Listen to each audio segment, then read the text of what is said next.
on the coronavirus pandemic will come to order. I want to welcome everyone. While the specific origin of COVID-19 may not be 100% clear, there's mounting evidence suggesting a research or lab-related incident. What is clear, though, is that China does not want the globe to know the origins. They dodge and duck every legitimate attempt to investigate this question. According to the fact sheet, China has systematically prevented a transparent and thorough investigation of the COVID-19 pandemic's origin.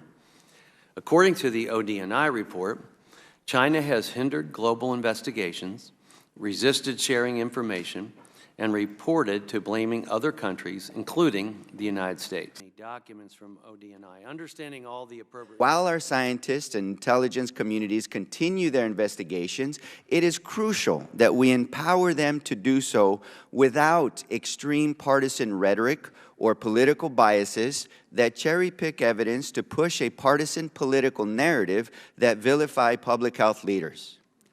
Our focus as lawmakers should be on developing policies based on current and evolving evidence to prevent and prepare for future pandemics and save lives. And accountability at the discretion of...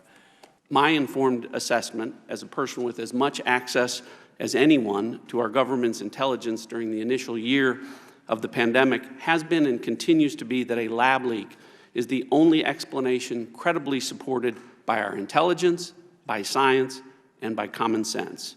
What the intelligence community, some 3.5 years later, the only plausible assessment the agency could make with any level of confidence is that a virus which killed over 1 million Americans originated in a Chinese lab whose research included work for the Chinese military. And such an assessment would obviously have enormous geopolitical implications that I believe the current administration does not want to face head-on. Naturally, or was the result of activity in a lab, there has not been sufficient intelligence to date to make a firm judgment as to whether the virus occurred naturally or was the result of activity in a lab, whether witting or accidental.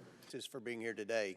As I've said from the beginning, discovering this is so bad, it just gets worse every day. These scientists flipped 180 degrees with no new evidence, produced a paper not based on facts, and then may have used that paper to brief the intelligence community and suppress the lab leak hypothesis.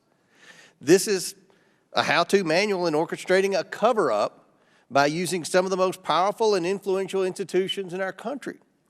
If you ask me, this was set in motion by Dr. Fauci to hide U.S. funding of gain-of-function research and dodge accountability for a virus that has killed more than 1 million Americans. This must be investigated